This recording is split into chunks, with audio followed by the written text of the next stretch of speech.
So I decided to try Jiji. As someone who makes tech videos, I recently realized that I have too many products that I don't use anymore.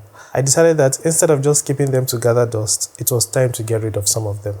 I tried a few things like posting the items like the tech products on Facebook groups and even my WhatsApp group, but after waiting for a few days and not getting any results, I decided to log into my Jiji account.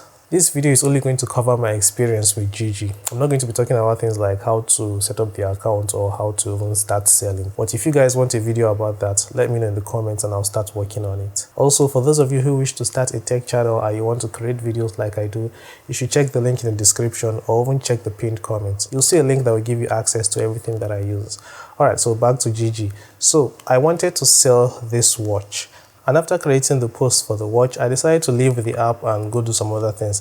And after around an hour, I received a phone call. The phone call was by someone from Jumia, and the person wanted to know about my intentions for the platform. I made him understand that I make tech videos and I had some products that I no longer needed, so I wanted to sell them off. In the end, he told me about how I could make my Jiji posts. They are called Jiji ads, but in this video, we'll just stick to posts. He told me about how I can make sure that the posts for whatever I want to sell can be boosted by paying up to 7,000 naira. I acknowledged him and I ended the call. It was my first time on the platform, so I was not sure I wanted to pay for something without knowing if it would work. So I just acknowledged that, yeah, okay, you can do that, but then I didn't do anything about it. But then the next day, I got an email from Jiji that someone sent me a message.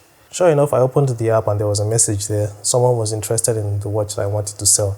And after we talked for a while, we decided on a price and where to meet. As Jiji recommends, always try to meet people in public places, which is what I did.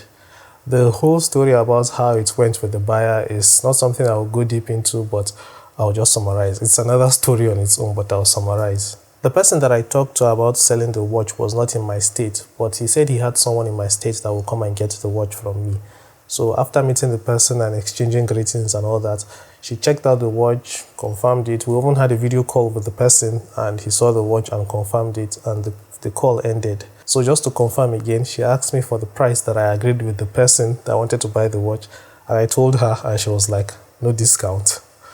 And I was like, we already agreed on the price. I was not planning to go back to that discussion again. We already passed that discussion. So yeah, that was one of the first things that happened.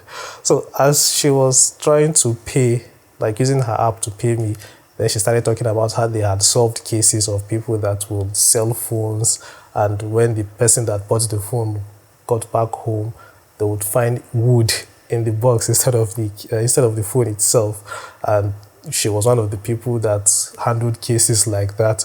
As she was just telling me about those things, all I was thinking about was, this woman should just send my money so that I can go back home and do other things that I was trying to work on that day. As she was trying to send the money, I think she had poor network and her app was not working, and I was hearing more stories. But the good thing is that there was a bank nearby, and we went to the bank and we withdrew from the ATM. So she counted the money, gave it to me, I counted it, it was complete, and we said our goodbyes. That was just the summary. The story goes deeper, but I'm not going to talk about that in this video. So that's how I sold my first item on Jiji. And the funny thing is that due to inflation, I sold the watch for more money than I bought it for. Alright, so would I recommend Jiji to people?